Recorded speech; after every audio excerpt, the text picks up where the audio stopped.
नमस्कार, मैं सौरभ द्विवेदी। ये दी लल्लन टॉप .com का न्यूज रूम। मेरी आवाज में लगभग वैसा ही आवेश है जैसा किसी बड़े चुनाव के नतीजे लाइव बताते वक्त होना चाहिए। जबकि सच तो यह है कि आज मैं आपको जिन ऐतिहासिक चुनाव परिणामों के बारे में बताने जा रहा हूं, वो आज से ठीक 40 बरस पहले, ठीक इसी वक्त, लगभग इसी वक्त, आज से 40 साल पहले मुकम्मल हुए थे। लोकसभा के वो चुनाव 1977 के, जिसने इस देश में दो नए इतिहास बनाए। पहला, आजादी के बाद पहली बार कांग्रेस लोकसभा का चुनाव हारी थी। दूसरा, इकलौता मौका जब एक सिटिंग प्रधानमंत्री चुनाव हार गया। मतलब न सिर्फ पार्टी ने सत्ता गंवाई, बल्कि प्रधानमंत्री की भी पद और प्रतिष्ठा को, उस राजनेता को बट्टा लगा। तो हमने ये तय किया, हम पिछले 3-4 दिनों से इंतजार कर रहे थे, पुराने आर्काइव खंगाल रहे थे।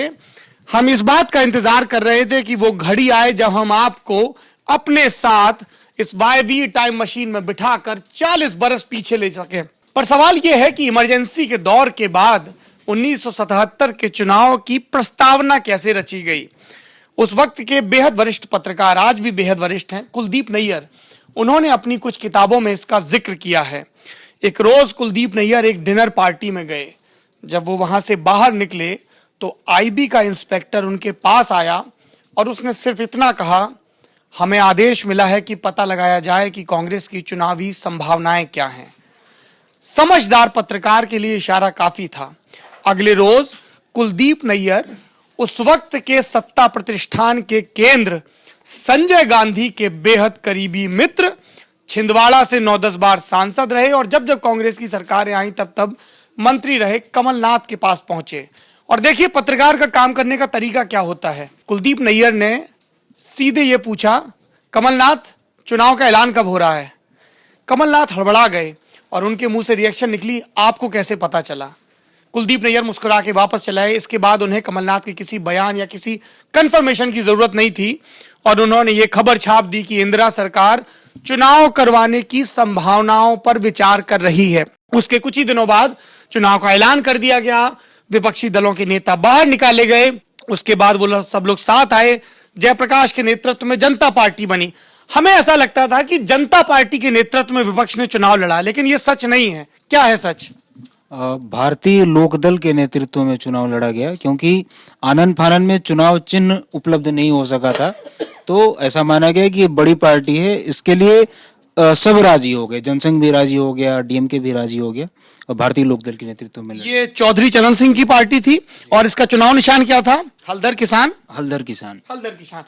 भारतीय लोकदल के नेतृत्व में एक संगठित विपक्ष बना।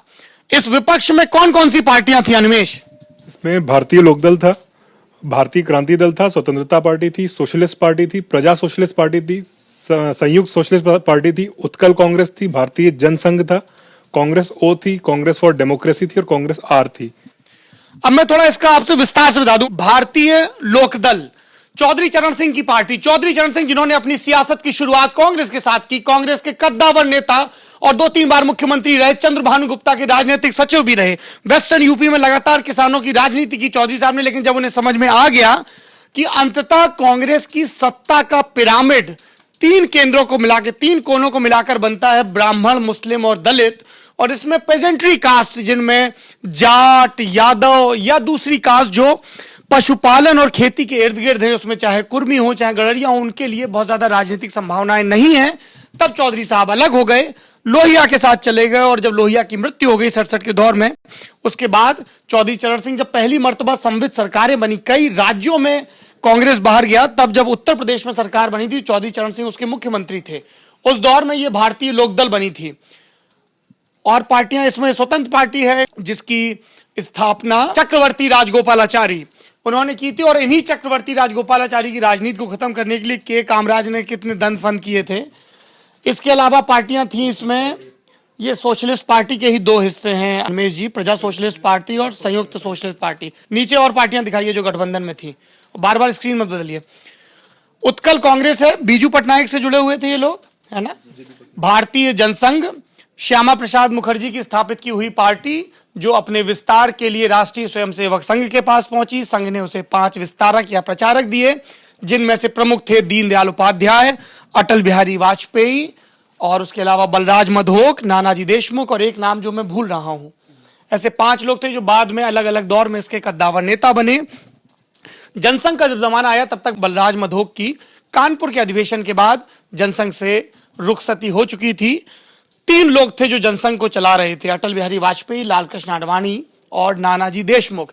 इनमें से अटल बिहारी वाजपेयी चुनाव लड़े और नानाजी देशमुख चुनाव लड़े। नानाजी देशमुख बलरामपुर सीट से चुनाव लड़े थे, जबकि अटल बिहारी वाजपेयी नई दिल्ली से।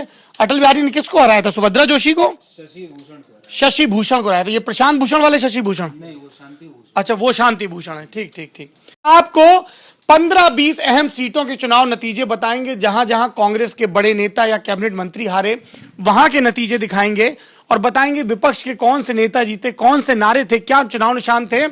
और इस देश के सबसे बड़े फोटोग्राफर्स में से एक, जिनको खबर की उतनी ही बारीक पकड़ थी जितनी किसी संपादक को रही होगी, रघु रॉय, उनकी खींची हुई कुछ ऐतिहासिक तस्वीरें भी दिखाएंगे। कहां से शुरुआत करें? ये तस्वीर दिखा देते हैं। ये कब की तस्वीर है? ये 20 सूत्री कार्यक्रम की तस्वीर है, जिसके बड़े बड़े होर्डिंग पूरे देश में उस समय लगाए गए थे, चुनाव से कुछ पहले की। 20 सूत्री कार्यक्रम जब इंदिरा गांधी ने इमरजेंसी लागू की तो विनोबा भावे ने, गांधीवादी संत, इसे अनुशासन पर्व की संज्ञा दी। महाभारत से लिया गया टर्म। आप में से जिन्होंने महाभारत पढ़ी है वो जानते होंगे कि महाभारत में अलग अलग चैप्टर्स को पर्व का नाम दिया गया है। वैसे ही जैसे रामचरितमानस के अलग अलग चैप्टर कांड कहलाते हैं। तो 20 सूत्री कार्यक्रम का जब लागू होना शुरू हुआ तो फिर जल्द ही इंदिरा सरकार को समझ में आया कि ये 20 को ज्यादा हो गया। तो उनके बेटे संजय गांधी 5 सूत्री कार्यक्रम लेके आए, जिसमें भी सबसे ऊपर था नसबंदी का कार्यक्रम। और इसीलिए 1977 के चुनाव का सबसे प्रभावी नारा था इंदिरा हटाओ, इंद्री बचाओ। इंद्री वो शब्द जो नारा गढ़ने वालों ने पुरुषों के लिंग के लिए और लिंग की नस के लिए इस्तेमाल किया था। मेरे ख्याल से जो ऋषभ जी सड़कों के किनारे इश्तिहार लगे रहते हैं नीम हकीमों वाले, उसमें भी इंद्री शब्द का बहुत इस्तेमाल होता है ना? ठीक है। तो ये 20 सूत्री कार्यक्रम की वो तस्वीर थी जो आपने स्क्रीन पर देखी। जगह जगह लोगों को कहा जा रहा था। संजय गांधी अक्सर अपने साथियों से कहा करते थे, चुनावी रैलियों में कहा करते थे, बातें कम काम ज्यादा। शुरू में मुल्क को लगा कि ये युवा तुर्क इंदिरा का ये बेटा जो कह रहा है उसके दीर्घकालिक फायदे होंगे।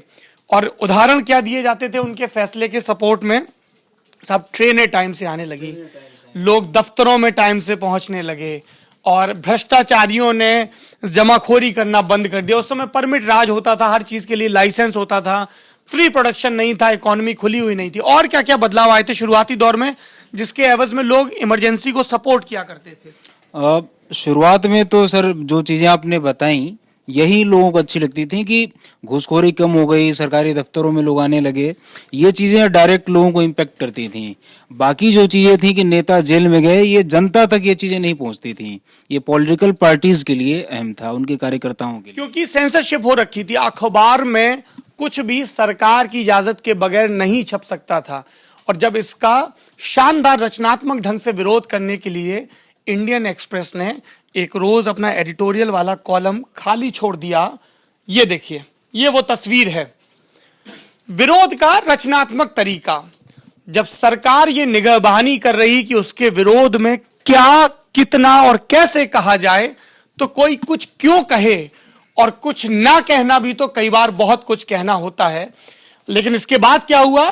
इंडियन एक्सप्रेस पर और सरकारी शिकंजा कस गया, उनके एडिटोरियल बोर्ड को भंग कर दिया गया, अरुण शौरी वगैरह को हटा दिया गया जिम्मेदार पदों से और कमलनाथ सरी के कई राजनीतिक अपॉइंटमेंट किए गए जिनका काम इसकी स्कैनिंग करना था। उसी दौरान इंदिरा गांधी की सरकार ने संजय गांधी के कहने पर एक बड़ा बदलाव यह भी किया कि सूचना और प्रसारण मंत्रालय, जिसके अधीन ये सारे अखबार आते हैं, तब टीवी चैनल नहीं थे, वो मंत्रालय था इंद्र कुमार गुजराल के पास और उनको हटा के विद्याचरण शुक्ल को वो मंत्रालय दे दिया गया था। और विद्याचरण शुक्ल को पता था कि संजय भैया को खुश रखो, चीजें बिल्कुल दुरुस्त रहेंगी।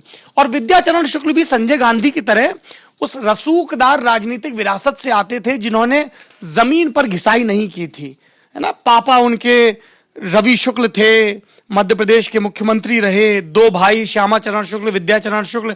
श्यामा चरण शुक्ल मुख्यमंत्री रहे, विद्या भैया कई बार केंद्र में मंत्री रहे, और ये विद्या चरण शुक्ल ही थे जिन्होंने किशोर कुमार को कहा था कि इमरजेंसी के सपोर्ट में AIR पे आके गाने गाओ उसके प्रोग्राम में, उसी 20 सूत्री के सपोर्ट में गाना गाओ। फिर किशोर कुमार ने मना कर दिया कि मैं नहीं गाऊंगा। फिर विद्या चरण शुक्ल ने क्या कहा? उन्होंने उनके गाने बजने बंद करा दिए, रेडियो पर भी। रेडियो और दूरदर्शन पर किशोर कुमार के गाने नहीं बज सकते थे, ऐसी फिल्में नहीं चल सकती थी जिनमें किशोर कुमार के गाने हो। ये इमरजेंसी का एक वाकया था। इमरजेंसी का एक और वाकया एक फिल्म से जुड़ा हुआ है, किस्सा कुर्सी का। क्या वाकया है? किस्सा कुर्सी का फिल्म को रिलीज नहीं होने दिया गया था, उसकी रील जला दी गई थी। और बाद में इसी मामले में संजय गांधी की कोर्ट में पेशी हुई, वो भी एक अलग नजारा था, उस पर भी लौटेंगे। जब संजय पहुंचते थे, संजय के साथ मजबूत लहीम सहीम कदकाठी वाले युवा कांग्रेस के लोग पहुंचते थे, फिर उनके और वकीलों के बीच और विपक्षी दल के नेताओं और कार्यकर्ताओं के बीच जूतम पैजार हुआ करती थी। ये क्या है बताइए? ये वो लेटर है जो इंदिरा गांधी ने राष्ट्रपति को भेजा था इमरजेंसी के लिए। ये 2 हिस्सों में है, और ये और उनका जवाब है जिसपे उनके साइन है, जो बिना कैबिनेट को सूचित किए ही इमरजेंसी देवकांत बरुआ और एक दो और लोगों को पता, देवकांत बरुआ को पता था, शुक्ल जी को पता था, एक दो और अफसरों को पता था। मेरी जानकारी के मुताबिक इमरजेंसी का ड्राफ्ट और उसके लिए संवैधानिक प्रावधान, इसकी जानकारी इंदिरा गांधी को दी थी पश्चिम बंगाल के मुख्यमंत्री सिद्धार्थ शंकर रे ने। बड़े कानूनविद थे। देश में एक इमरजेंसी 1971 से लगी हुई थी, जब हमारा पाकिस्तान के साथ युद्ध हुआ था, जिसमें पूर्वी पाकिस्तान, जिसे अब बांग्लादेश कहा जाता है, वो अलग हुआ था। एक दूसरे क्लॉज का इस्तेमाल किया गया था। एक वो इंडियन एक्सप्रेस का मशहूर कार्टून है, वो भी निकालिए जरा, जिसमें वो बाथटब में लेटे हुए हैं, जिसका मैं अक्सर जिक्र करता हूं, और इनसे दस्तखत करवाए गए। तो ये वो प्रावधान है जिस पर उस वक्त के राष्ट्रपति फखरुद्दीन अली अहमद से दस्तखत करवाए गए थे रात में 1:30 बजे। अमूमन इस तरीके के फैसलों के लिए कैबिनेट की मंजूरी ली जाती है। इस बार उस औपचारिकता का, उस जरूरत का पालन नहीं किया गया। सुबह आपातकालीन बैठक बुलाई गई और उसमें इस मसौदे पर दस्तखत करवा लिए गए। आप ऋषभ जी वो वीडियो भी निकाल सकते हैं, मैंने पॉलिटिकल किससे भी किया, या फिर कार्टून इंडियन एक्सप्रेस लिखिए गूगल में, आपको मिल जाएगा बाथटब वाला।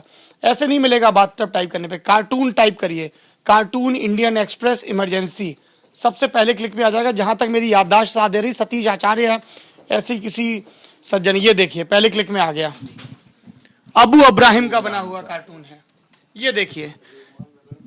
If there are any more ordinances just ask them to wait. ऐसी हड़बड़ाहट इंदिरा सरकार की कि रात में 1:30 बजे राष्ट्रपति से दस्तखत कराए गए, और उस हड़बड़ाहट को दिखाने का यह शानदार तरीका, कहते हैं कि एक तस्वीर 1000 शब्दों के बराबर होती है, और मुझे लगता है कि एक कार्टून 1000 तस्वीरों के बराबर होता है, क्योंकि वो ऐसी जगह चोट करता है सत्ता और ताकत के मद को कि वो तिलमिला के रह जाए। और इसीलिए सरकारें सबसे ज्यादा हंसी से डरती हैं। उन्हें लगता है कि जनता जिस दिन उन पर हंसने लगेगी, उनसे डरना बंद कर देगी, सरकार का रसूख और इकबाल कम हो जाएगा। जी ये देखिए, इसमें ये जो लाइन लिखी हुई है इंदिरा गांधी की तरफ से जो लिखी गई है, I would like to have taken this to cabinet but unfortunately this is not possible tonight and I am therefore. इसके बाद उन्होंने है, और जो राष्ट्रपति का जवाब भी है वो सिर्फ 2 लाइन का है, तो उसमें कोई एक्सप्लेनेशन कुछ भी नहीं है, सिर्फ 2 लाइन में लिख के और वो अप्रूव कर दिया गया है। तो हड़बड़ी पूरी इस लेटर में दिखाई पड़ती है कितनी ज्यादा है। इमरजेंसी लागू हुई, उसके बाद का वाकया पता है? अब चुनाव पर आते हैं, जो हमने वादा किया। इमरजेंसी के किस्से तो हम खूब सुना चुके हैं, बताइए कहां पर? ये सिद्धार्थ शंकर रे हैं, देखिए। इन्हीं की सलाह पर, कई बार कहा जाता है कि संजय गांधी की सलाह पर इमरजेंसी लागू करने की सलाह पश्चिम बंगाल के इस नेता की थी, जो आपको इंदिरा गांधी के बगलगीर नजर आ रहे हैं। नतीजों की बात करते हैं, बताइए। इस वक्त नतीजे पूरे आ चुके थे। मेन नतीजे क्या थे? टोटल पार्टीज की टैली बताइए सबसे पहले। टोटल पार्टीज में सर 345 सीटें आई थी इनकी, भारतीय लोकदल जनता पार्टी की जो गठबंधन था, जनता पार्टी जिसमें कांग्रेस ओ, कांग्रेस डेमोक्रेसी, हाँ, शिरोमणि अकाली दल थे, डीएमके भी थी। और एक दिलचस्प बात है इसमें, डीएमके जनता पार्टी में थी, और एडीएमके जो एमजीआर की थी, जो बाद में एआईडीएमके बन गई, वो इंदिरा कांग्रेस के साथ थी। ये इसलिए दिलचस्प है और आपको पता होना चाहिए, जानकारी होनी चाहिए। जब डीएमके बनी थी करुणानिधि जब पहली मर्तबा मुख्यमंत्री बने थे अपने बहुमत के साथ, तो इंदिरा गांधी के सहयोग से बने थे। इंदिरा गांधी किसी भी कीमत पर तमिलनाडु की सियासत में अपने राजनीतिक विरोधी के कामराज को, वही के कामराज जिनके कांग्रेस का राष्ट्रीय अध्यक्ष रहते हुए इंदिरा गांधी को संसदीय दल का नेतृत्व मिला था, इतना कमजोर करना चाहती थी कि उसके लिए वो कांग्रेस को कमजोर करने पर उतारू हो गई। और तब वहां पे डीएमके मजबूत हुआ। कामराज चुनाव हार गए थे 1971 का, और उसके बाद लड़े भी नहीं, और फिर 2-3 बरस बाद उनका 2 अक्टूबर को देहांत भी हो गया था। हालांकि ये भी एक इंदिरा के बड़प्पन में कहा जाता है कि कामराज उनके राजनीतिक विरोधी हो गए थे, लेकिन इंदिरा सरकार में ही उनको भारत रत्न भी दिया गया था। और राजनीतिक राहें अलग होने के बाद खैर तो डीएमके जनता पार्टी के साथ आ गई थी, कांग्रेस का एहसान भूल गई थी। हाँ बिल्कुल। और कौन सी पार्टियां थी?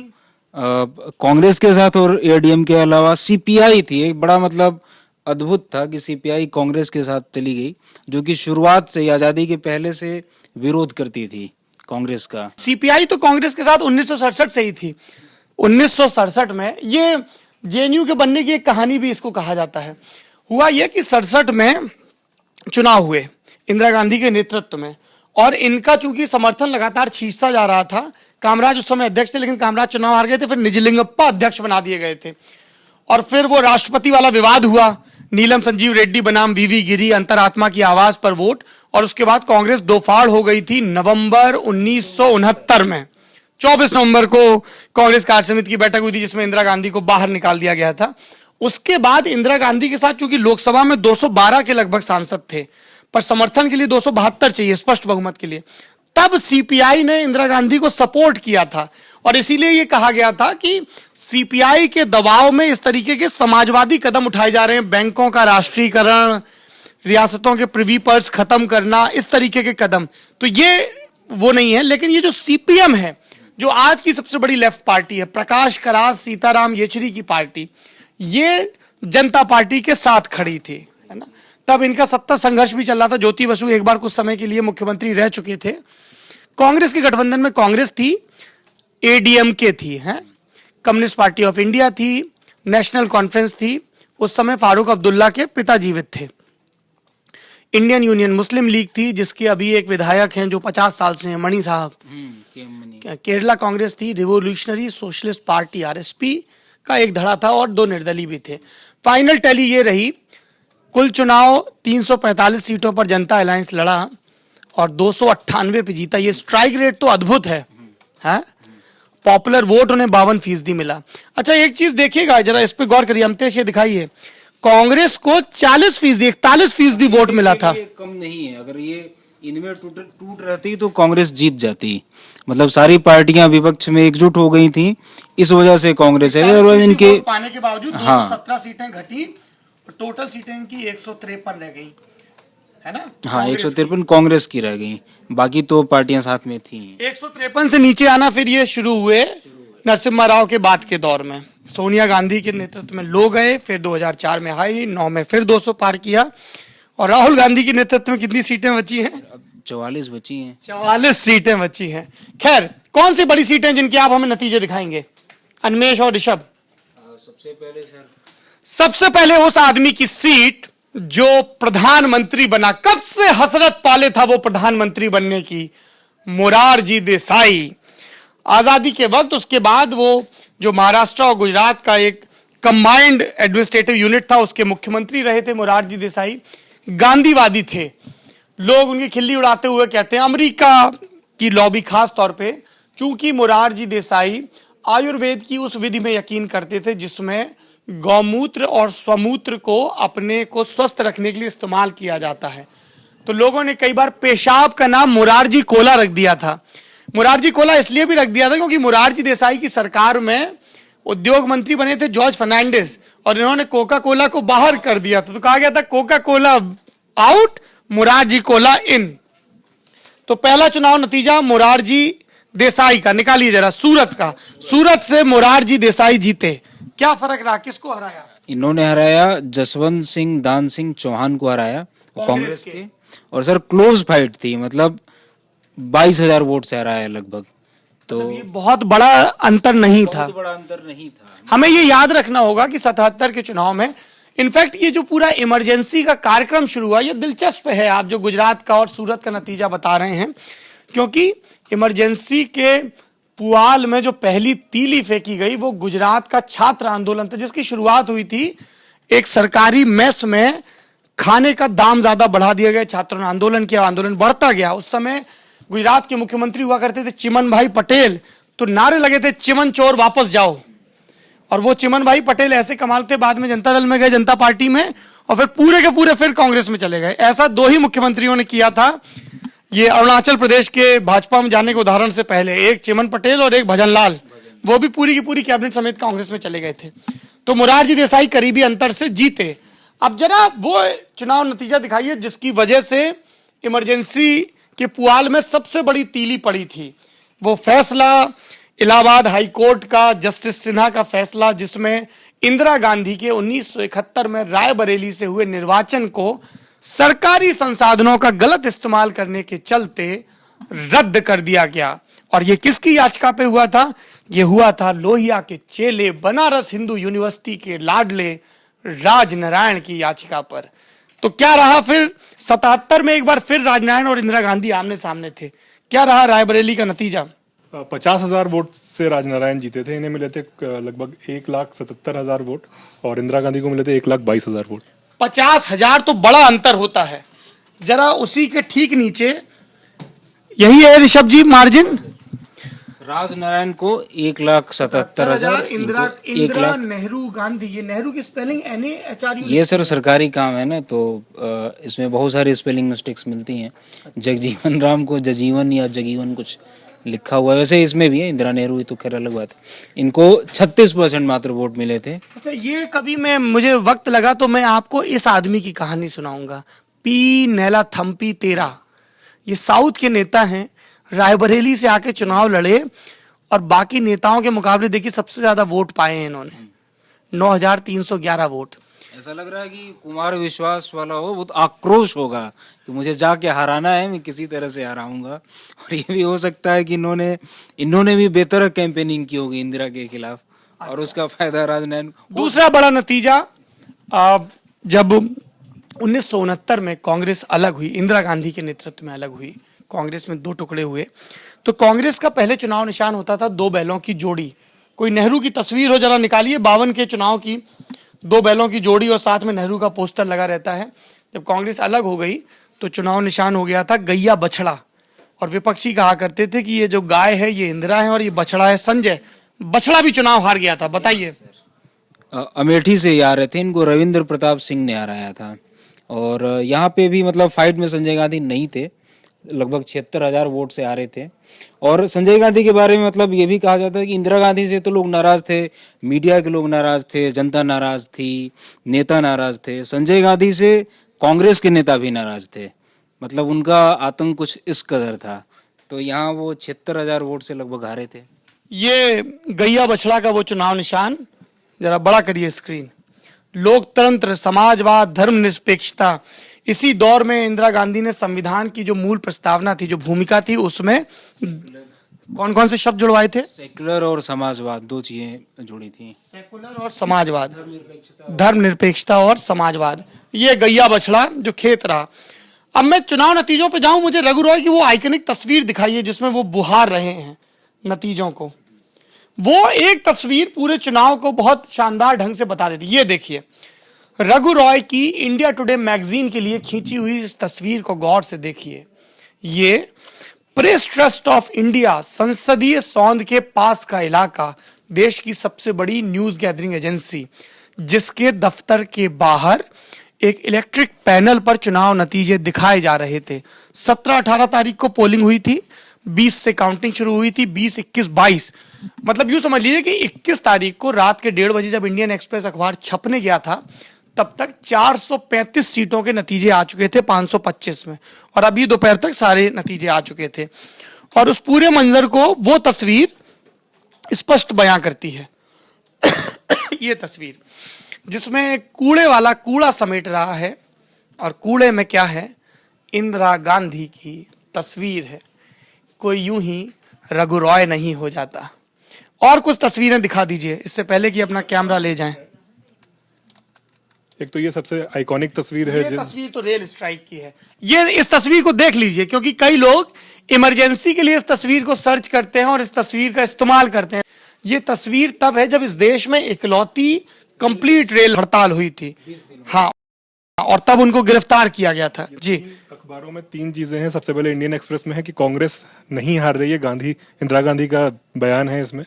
उसके बाद अटल बिहारी वाजपेयी का बयान है संडे स्टैंडर्ड में, जिसमें कह रहे हैं कि राष्ट्रपति को बुलाना ही पड़ेगा अगर जनता पार्टी जीतती है। और इसके बाद उस दिन का है जिस दिन चुनाव नतीजे आते हैं, PM resign asked to continue. आज का दिन, ये आज का दिन है ठीक 40 साल पहले 22 तारीख, जब इंदिरा गांधी ने, जवाहरलाल नेहरू की बिटिया ने, जो 1965 से लगातार प्रधानमंत्री थी, 12 साल के शासन के बाद इस्तीफा दिया।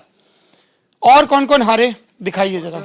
फर्नांडिस का आपने नाम लिया था। जॉर्ज फर्नांडिस मुजफ्फरपुर से जीते थे, बिहार से जीते थे, रिकॉर्ड मतों से जीते थे। ये बाद में रामविलास पासवान और नरसिम्हा राव ने रिकॉर्ड तोड़ा। मतलब उनके मुकाबले कोई था ही नहीं।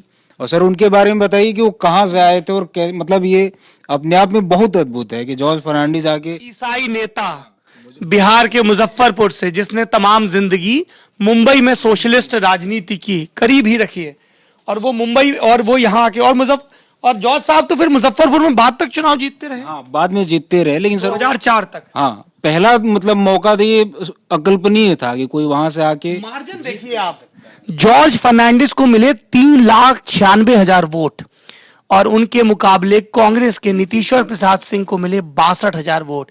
एक नेता को 78% वोट, दूसरे को 12%। इनफैक्ट मुझे लगता है कि यूपी और बिहार में, खासतौर पर बिहार में मार्जिन देखिए, वैशाली जहां से रघुवंश बाबू चुनाव जीतते रहे, इस बार हार गए, यहां पे भी ये नवल किशोर सिंह कांग्रेस के बड़े नेता हुआ करते थे, महज 13% वोट मिले, जबकि दिग्विजय नारायण सिंह को 85% वोट मिले। गोरखपुर दिखाइए, उन दिनों तो मेरे ख्याल से महंत अवैधनाथ चुनाव लड़ने लगे थे या दिग्विजय नाथ ही लड़ते थे। गोरखपुर देखिए, आप बताइए कर्पूरी ठाकुर कहां से जीते? समस्तीपुर से चुनाव लड़े थे और उन्होंने 3,20,000 से ज्यादा वोटों से कांग्रेस के यमुना प्रसाद मंडल को हराया था। तो बिहार के जितने भी नेता हैं ज्यादातर बहुत बड़े बड़े अंतर से जीते। हाजीपुर में रामविलास पासवान बेहद युवा नेता है। सर इसकी वजह ये भी थी कि नसबंदी यूपी बिहार में ज्यादा मतलब ज्यादा स्तर पर कराई गई थी, तो जनता में इस बात का बहुत ज्यादा गुस्सा था। आजकल राम जेठमलानी बहुत चर्चाओं में रहते हैं कि उन्होंने अरुण जेटली को क्या कहा क्या नहीं कहा। जरा राम जेठमलानी का फर्क, राम जेठमलानी भी चुनाव जीते थे। राम जेठमलानी उस समय कनाडा में रहते थे इमरजेंसी के डर की वजह से। अच्छा। क्योंकि यहाँ आते तो उनको गिरफ्तार कर लिया जाने का खतरा था। इसके बावजूद वो बॉम्बे नॉर्थ वेस्ट से जीते और अच्छे खासे वोट से जीते हैं, 61% वोट लेके आए थे। 2,46,000 वोट राम जेठमलानी को मिला, जबकि उनके विपक्षी गोखले हरि रामचंद्र को कांग्रेस के 1,52,000 वोट मिले, लगभग 95,000 वोट। अरे इसके ठीक ऊपर भी देख लीजिए एक चुनाव नतीजे हैं। सुब्रमण्यम स्वामी, जिनकी पिटीशन पे कल सुप्रीम कोर्ट ने एक सुझाव दिया और उसके बाद शाम तक के लिए टीवी चैनलों का और आज सुबह के अखबारों का एजेंडा तय हो गया, हेडलाइन तय हो गई। वो सुब्रमण्यम स्वामी जो जनसंघ के टिकट पे ये राज्यसभा के सांसद थे, और ये इकलौते विपक्ष के ऐसे सांसद हैं जो विपक्ष के सारे नेता जेल में थे। सुब्रमण्यम स्वामी अमेरिका चले गए थे और अमेरिका से ये आए, संसद के कार्रवाई में लोकसभा की भाग लिया, इंदिरा गांधी की आलोचना की और फिर चले गए। सरदार का वो पगड़ी बना के, वो तस्वीर निकालिए जरा, दिखाइए, आप निकालिए, तब तक मैं आपको नतीजे बताता हूं। सरदार का वो बाना धर के आए थे। क्या रहे चुनाव नतीजे बॉम्बे नॉर्थ ईस्ट के? नॉर्थ ईस्ट में सर इनको 2,60,699 वोट मिले थे, और इनके मुकाबले राजा राम कुलकर्णी थे, राजा गोपाल उनको कहा जाता था, उनको 1,37,000 वोट मिले। मतलब बहुत बुरी तरह से हराया था। 1,23,000 वोटों से लगभग सुब्रमण्यम स्वामी जीते थे। और स्वामी तब से एजेंडा तय करते रहे हैं अखबारों का और चैनलों का। हम ये नहीं कह सकते कि स्वामी के लिए पहला मौका है अयोध्या वाला, कम से कम कई ऐसे मौके आए होंगे जब स्वामी ने बिल्कुल ही चेंज कर दिया पॉलिटिक्स का डिस्कोर्स सिर्फ अपनी बातों से। उनको यूं ही नहीं राजनीति का मैवरिक कहा जाता है। ये देखिए, ये इमरजेंसी, ये आपको क्या सुब्रमण्यम स्वामी जैसे लग रहे हैं?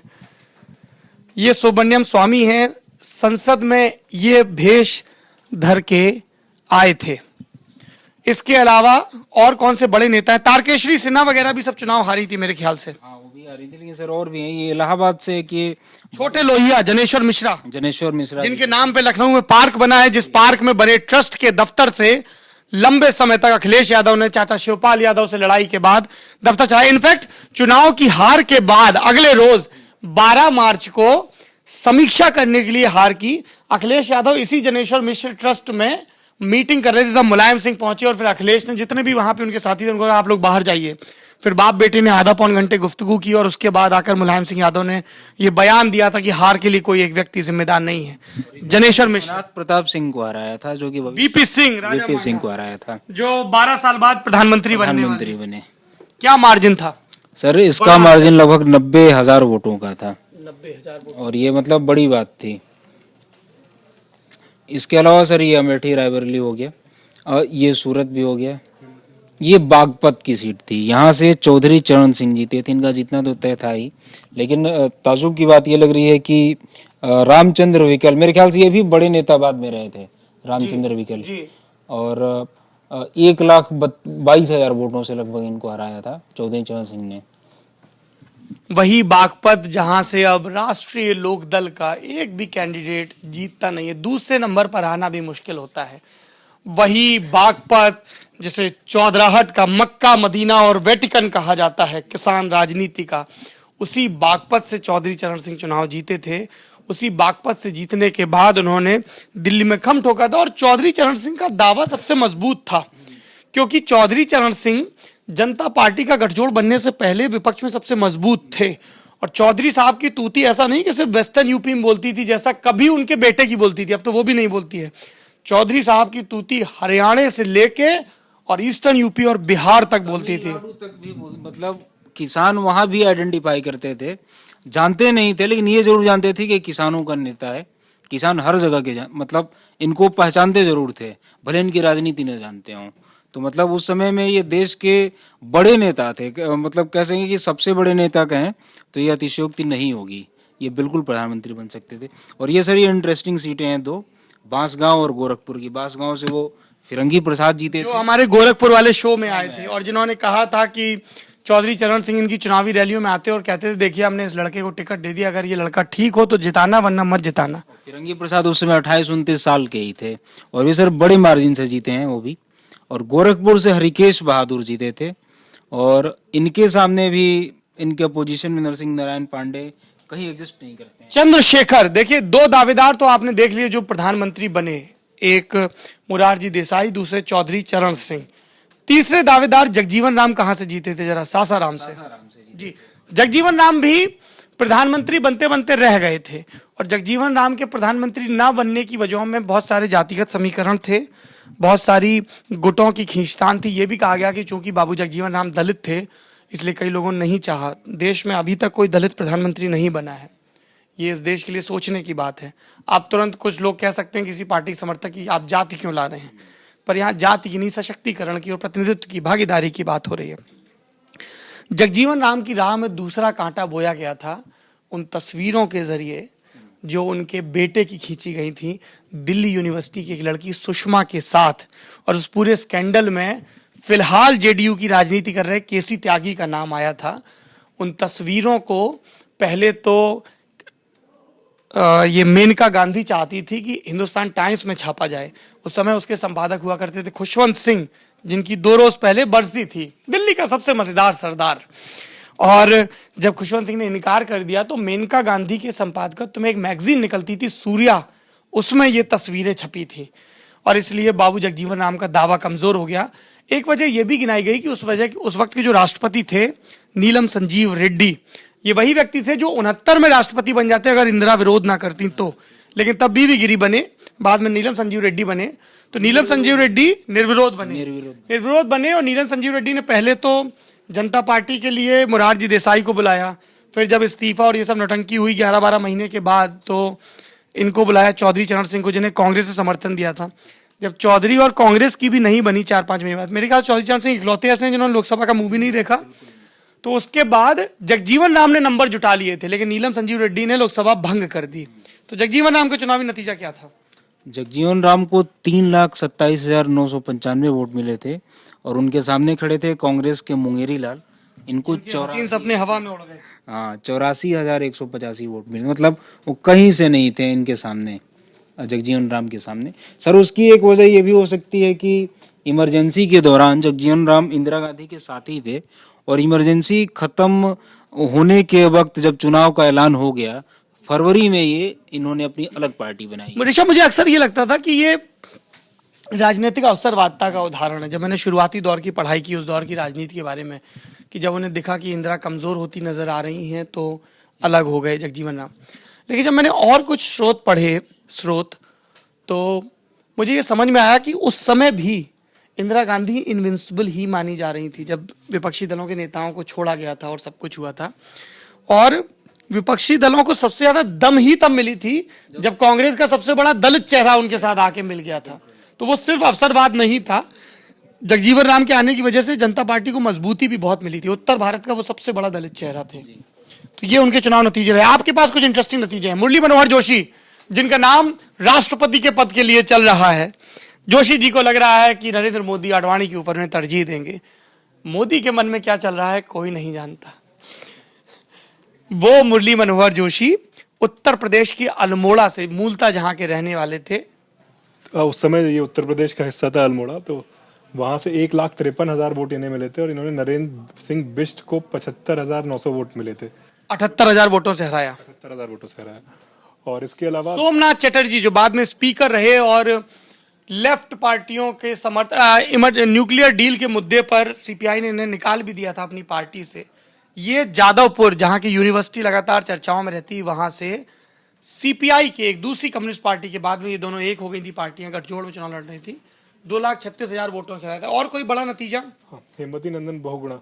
हेमवती नंदन बहुगुणा, जिनकी बेटी रीता बहुगुणा जोशी योगी आदित्य, कितना ध्यान रखना पड़ता है बोलते हुए, योगी आदित्यनाथ की सरकार में कैबिनेट मंत्री हैं। पोर्टफोलियो क्या है शाम को 5 बजे पता चलेगा। ये 2,43,000 वोट मिले थे और इनके सामने कांग्रेस की शीला कौल, जिन्हें 77,000 वोट मिले थे। शीला कौल को हराया इन्होंने चुनाव। चंद्रशेखर क्या 2 सीटों से चुनाव लड़े थे क्या? बलिया और बनारस? मेरे ख्याल से सिर्फ बनारस से लड़े थे चंद्रशेखर। 2,33,000 वोटों से जीते थे। कांग्रेस के राजा राम को हराया था। और कोई बड़ा चुनाव? पटियाला से कैप्टन अमरिंदर सिंह अकाली दल के गुरचरण सिंह तोहरा से हार गए थे। बाद में गुरचरण सिंह तोहरा ने अपनी अलग अकाली दल बना ली थी। ये हार्ड लाइनर माने जाते हैं, आनंदपुर प्रस्ताव के समर्थक। टोहरा, अकाली दल टोहरा कहते थे। इंटरेस्टिंग रिजल्ट है ये। उस समय एक नया नवेला लड़का आया था राजनीति में, जो आज देश के गृह मंत्री हैं, श्री राजनाथ सिंह जी। मिर्जापुर से वो 4थे नंबर पर रहे थे, उनको 7,000 वोट मिले थे। राजनाथ सिंह विधानसभा का चुनाव लड़े थे और जीते थे 77 में। जनसंघ के वो अध्यक्ष थे। जरा एक वो नतीजा दिखाई, वो भी इंटरेस्टिंग है। नीचे दिख रहा था बंसीलाल, इमरजेंसी का एक और खलनायक, इंदिरा के लाडले संजय को अपने मुख्यमंत्री रहते हुए मारुति के प्रोजेक्ट के लिए जमीन देने वाला बंसीलाल, और बाद में इंदिरा गांधी की कैबिनेट में आके और उस कैबिनेट की तमाम कारस्तानियों को अंजाम देने में संजय गांधी की मदद करने वाले बंसीलाल। मतलब ये माना जाता था कि संजय गांधी का कदम बढ़े और उनके कदमों में धूल न लगे, इसकी जिम्मेदारी 2 ही नेताओं की होती थी, एक एनडी तिवारी और एक बंसीलाल। तो बंसीलाल का क्या हुआ? हरियाणा के भिवानी से 1 लाख से ज्यादा वोट से हारे थे। बंसीलाल भी चुनाव हार गए बीएलडी की चंद्रावती से। बीएलडी की चंद्रा। और कोई नतीजा जो आप दिखाना चाहेंगे जो अभी तक नहीं दिखाया हो? ये अमेठी हो गया है। और कोई है आपके पास? वीपी सिंह भी हो गया जी। अटल बिहारी वाजपेयी नई दिल्ली सीट से, नई दिल्ली सीट से जीते थे। इन्होंने शशि भूषण को हराया था 77,000 वोटों से हराया। बिल्कुल। और यहाँ पे वोट कम थे, उस हिसाब से मार्जिन। विजय मल्होत्रा, जिनके पास दुखड़ा रोने के लिए अभी दिल्ली के पार्षद जा रहे हैं, क्योंकि मनोज तिवारी ने कह दिया किसी भी सिटिंग को नहीं मिलेगा टिकट। विजय मल्होत्रा 2004 तक यहाँ से चुनाव जीतते रहे हैं। और ये सिकंदर वक्त जो जनसंघ के या भाजपा के कहें एकमात्र मुस्लिम चेहरा थे उस वक्त 1980 में। ये चांदनी चौक से जीते थे। ये वही सिकंदर वक्त हैं जब ये कांग्रेस की राजनीति करते थे, तो संघ अपने अखबारों में लिखा करता था कि ये आईएसआई का एजेंट है। ये वही सिकंदर वक्त है। समय कैसे बदल जाता है? और कोई बड़ा चुनाव जो आप दिखाना चाहेंगे? बलिया से सर चंद्रशेखर इनका हो गया मेरे ख्याल से। ये चंद्रशेखर 2 जगह से कैसे? या एक ही नाम के 2 व्यक्ति थे, ऐसा कुछ था। हाजीपुर से ये तब लड़ रहे हैं। जरा जबलपुर का दिखाइए नतीजा। जबलपुर के उपचुनाव में शरद यादव जीते थे, मुख्य चुनाव में भी जीते होंगे वही। 70,000 से ज्यादा वोटों से इन्होंने कांग्रेस के जगदीश नारायण अवस्थी को हराया था। जबलपुर में ये इंजीनियरिंग कर रहे थे शरद यादव उन दिनों। बाद में शरद यादव बिहार और यूपी की राजनीति करने लगे। उपचुनाव जीत के पहुंचे थे सबसे पहले। चुनाव में सर रामविलास पासवान जीते थे। रामविलास को बताया। लालू यादव का भी है, देखिए छपरा से लालू यादव चुनाव जीते थे। दोनों ने वोट और लालू यादव को भी जबरन वोट मिला, जबरदस्त वोट मिला था, 4,15,000 और दूसरे पे 41,000। लालू की राजनीति जम गई थी। 4,69,000 मिले थे और दूसरे नंबर पे बलेश्वर राम को 44,000 मिले थे। अद्भुत अद्भुत अद्भुत। इस चुनाव के बाद हुई हंगामा खेज बैठक, कौन हो विधायक दल, कौन हो संसदीय दल का नेता, जयप्रकाश नारायण को हस्तक्षेप करना पड़ा। और तब मोरारजी देसाई, वही मोरारजी देसाई जो 64 में नेहरू की मौत के बाद संसदीय दल के चुनाव में लाल बहादुर शास्त्री से पिछड़ गए थे, इस बार जीते, उनके नेतृत्व में सरकार बनी, मंत्री बने, सरकार चली। सबसे ज्यादा गृह मंत्री थे चौधरी चरण सिंह। मोरारजी देसाई ने वित्त का पोर्टफोलियो शुरुआती दौर में अपने पास रखा था। सबसे ज्यादा प्रेशर उनके ऊपर यह था, इमरजेंसी के दौर में इंदिरा गांधी की सरकार ने जो फैसले लिए हैं, जो असंवैधानिक फैसले लिए, उनका पुनरीक्षण हो। मसलन लोकसभा का कार्यकाल बढ़ा के 6 साल का कर दिया गया था, कई मौलिक अधिकारों में कई चीजें स्थगित की गई थी, ऐसे कई आपत्तिजनक फैसले लिए गए थे जिनको रोल बैक किया गया। सरकार पे दबाव था कि वो इंदिरा गांधी को गिरफ्तार किया गया, जेल ले जाया गया, मामला मजबूत नहीं था। ये तब का है फोटो, ये हारने के तुरंत बाद की फोटो है। और रघु राय की तस्वीरों में सबसे एक जो खास चीज है, जैसे अगर आप पहले की सारी तस्वीरें देखेंगे तो सारी ब्लैक एंड व्हाइट है, सिर्फ एक तस्वीर उन्होंने कलर्ड खींची है जब मोरारजी देसाई जा रहे हैं जीतने के बाद। बाकी सारी तस्वीरें उन्होंने ब्लैक एंड व्हाइट रखी हैं। ये तब का जनता पार्टी का ऑफिस है। गिरफ्तारी वाले थे। और ये जब इंदिरा गांधी को गिरफ्तार किया गया तो वो अपने ही घर के लॉन में धरने पर बैठ गई थी। ये उसकी तस्वीर है। अच्छा, हाँ। और कोई तस्वीर? ये उनको ले जा रहे हैं और ये कोर्ट में पेशी के दौरान ये अर्जुन सिंह नजर आ रहे हैं, बलराम झाखड़, अर्जुन सिंह। और कोई बड़ा नेता है? नहीं। एक आप भुट्टो की तस्वीर दिखा रहे थे, ये जेपी की ये जेपी की पटना के गांधी मैदान वाली है। और ये भुट्टो की तस्वीर है। बेनजीर भुट्टो के पिता भी अपनी जिंदगी का सबसे मुश्किल चुनाव लड़ रहे थे, जो वो बड़े अंतर से जीते थे। चुनाव वो उसी साल था, 77 में था, कुछ महीने पहले था। ये मार्च चल रहा है, फरवरी में वो 18 फरवरी के इर्द गिर्द, जनवरी या फरवरी में 18 जनवरी के इर्द गिर्द वो नतीजे आए थे। और उसके कुछ महीने के बाद उन्हीं के अपॉइंट किए हुए जनरल जियाउल हक ने उन्हें गिरफ्तार किया और बहुत सारे अंतर्राष्ट्रीय दबाव के बावजूद फांसी पे चढ़ा दिया था। जी, आखिरी चीज, ये शिकागो से पोस्टर किसी ने हाथ से बना के भेजा था जनता पार्टी को, और इसमें उनका समर्थन किया गया था। और किस तरह से शिकागो में मीटिंग की जाए, जो वहां के भारतीय मूल के लोग थे, भारत की इमरजेंसी के, ये एक पोस्टर मिला है हमें इंटरनेट पर। अच्छा, कोई आखिरी चीज जो आप जोड़ना चाहेंगे? क्या है सबक उस चुनाव का? बताइए सर, वो जो वाजपेयी ने जो भाषण दिया था, जो वो तो हम लोग कई बार बता चुके हैं। बाद मुद्दत के मिले हैं दीवाने दो, कहने सुनने को बहुत हैं अफसाने, खुली हवा में जरा सांस तो ले, न जाने कब तक बाहर हैं कौन जाने, उसका कई बार जिक्र हो चुका है। और कोई चीज? ये देखिए, हमारी ये कोशिश रहती है कि राजनीति सिर्फ तात्कालिकता की मारी न रहे। इसलिए हमने ये तय किया था कि 40 साल पहले ये देश के जो ऐतिहासिक आम चुनाव, लोकसभा चुनाव हुए, उनके नतीजों पर आप गौर करें और उसके बाद खोज कर पढ़ें। आपका सफर यहां खत्म नहीं हो जाना चाहिए। इमरजेंसी से जुड़ी किताबों को पढ़िए, चाहे वो विनोद मेहता की लिखी हुई संजय गांधी की बायोग्राफी हो, चाहे उस दौर के पत्रकारों की किताबें हों, जैसे कुलदीप नैयर की लिखी हुई किताब है बियॉन्ड द हेडलाइंस। इसके अलावा स्कूप के नाम से उन्होंने एक किताब लिखी है। बहुत सारे लोगों ने इमरजेंसी के दिनों के वाकयों को, घटनाओं को लिखा है। जॉर्ज साहब ने लिखा है, एल.के. आडवाणी ने अपनी ऑटोबायोग्राफी में जिक्र किया है, प्रणब मुखर्जी ने लिखा है। खोज के उस दौर की किताबों को पढ़िए और जानिए कि हमारा लोकतंत्र कितने मुश्किल इम्तिहान से गुजर के निकला है, और तब आपको समझ में आएगा। आजकल होता है ना कि इसको चुप करा दो, इसकी असहमति से हम सहमत नहीं हैं। ये सहमति असहमति तब तक है जब तक हम आप बोल सकें। और एक बार सरकार अपने पे आ गई थी तो इसी संविधान का हवाला लेके उसने हमारा बोलना रोक दिया था। सर, एक और चीज थी, फरवरी में जब इंटेलिजेंस की रिपोर्ट आने लगी कि कांग्रेस हार जाएगी, तो जनता पार्टी के नेताओं को डर लगने लगा था कि कहीं इंदिरा इमरजेंसी को फिर न एक्सटेंड कर दें, फिर न लगा दें। लेकिन वही है कि जनता का दबाव इतना रहता है, या हिंदुस्तान की वायु को कहेंगे, हिंदुस्तान का माहौल ही वैसा है, बेटर सेंस प्रिवेल्ड। इंदिरा नहीं कर पाई वैसा, फिर उनको चुनाव कराना ही वाजपेयी पड़ा। का बयान भी है उसके बाद, जीतने के बाद, कि राष्ट्रपति को बुलाना ही पड़ेगा क्योंकि हमें जनादेश मिला। तो वो कहीं ना कहीं उनका डर भी दिखाता है कि श्योर नहीं थे हाँ, कि जीतने के बाद भी सरकार बना पाएंगे कि नहीं। ठीक है, ये हमारा एक स्पेशल फेसबुक लाइव था। खोज के पढ़िए 1977 के चुनाव और उसके इर्द गिर्द के वाक्यों के बारे में। कमेंट बॉक्स में हमें बताइए दी लल्लन टॉप को अब कौन से राजनीतिक किस्से का बखान और बयान करना चाहिए। मेरा नाम सौरभ द्विवेदी, ये मेरे साथी ऋषभ और अनमेश, कैमरे के पीछे अमितेश सिन्हा। शुक्रिया।